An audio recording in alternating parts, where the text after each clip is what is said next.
Hey Matt, I'm Nick from Penny Burners. How are you? Excellent. And this Canadian expansion, what can all of your customers expect, and what are the benefits to your customers? Well, we're really excited about expanding to Canada. We've been in the U.S. since we launched, as you know, and we've had tremendous success.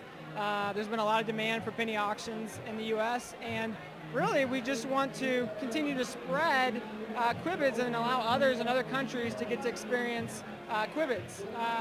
It's a little bit different in that Canada's quite a bit smaller than the U.S.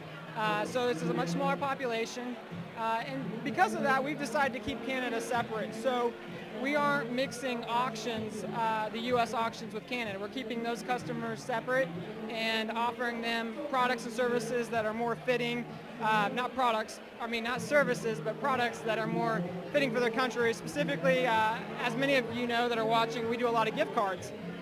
And we have gift cards that are more specific to Canadians, for example. So we're excited to be able to offer them the same services we've been able to offer people in the U.S. Excellent. Here at this great convention that you put on, we saw some advertising and promotion material that said that QuiBids started with 2 employees, and now you have over 100, and they're here tonight. Right. If the camera, when we're done with our interview and it pans back around, everybody will see maybe a quarter of them, not even.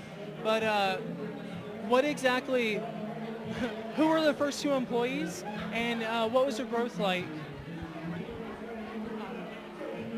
Well, I was one of the co-founders, and a guy by the name of Sean Tilford was our other co-founder.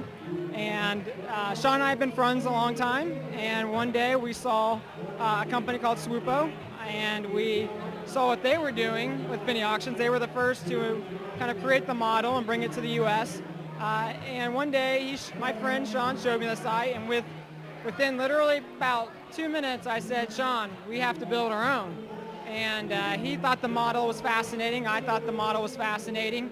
And so we quickly started working on it. And in the beginning, it was just I was doing all the creative director role and project management of all the front end of our website, and he was doing the back end coding. And at the time, I had a different job that I was working full time with my other company, and he was in the same boat. And we just, over a period of 5 months, built it, and I recruited some of my best friends to join the executive team and run the business with us, and we launched in October 2009 with a team of 6 of us.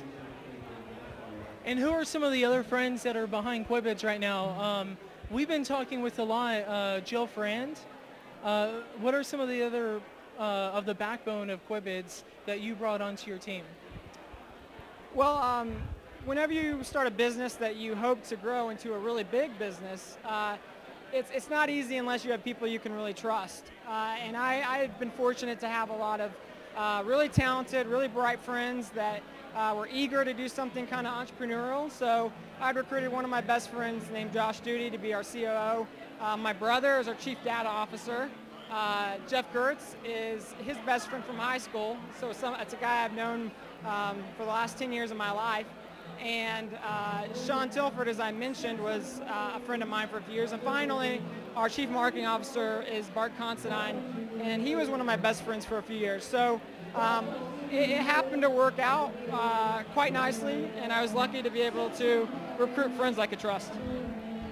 And that would answer the question that so many people have: why is QuiBids in Oklahoma? Yeah, exactly. Well, I knew I couldn't convince 5 of my best friends to go to LA or New York with me and launch a startup. It wasn't established. There was a lot of risk. So we all kind of grew up in Oklahoma. We all love Oklahoma. And it just made perfect sense that we would start in Oklahoma City. And Matt, my last question tonight is just going to be, where are you going after Canada? Well, we have a lot of plans for international expansion.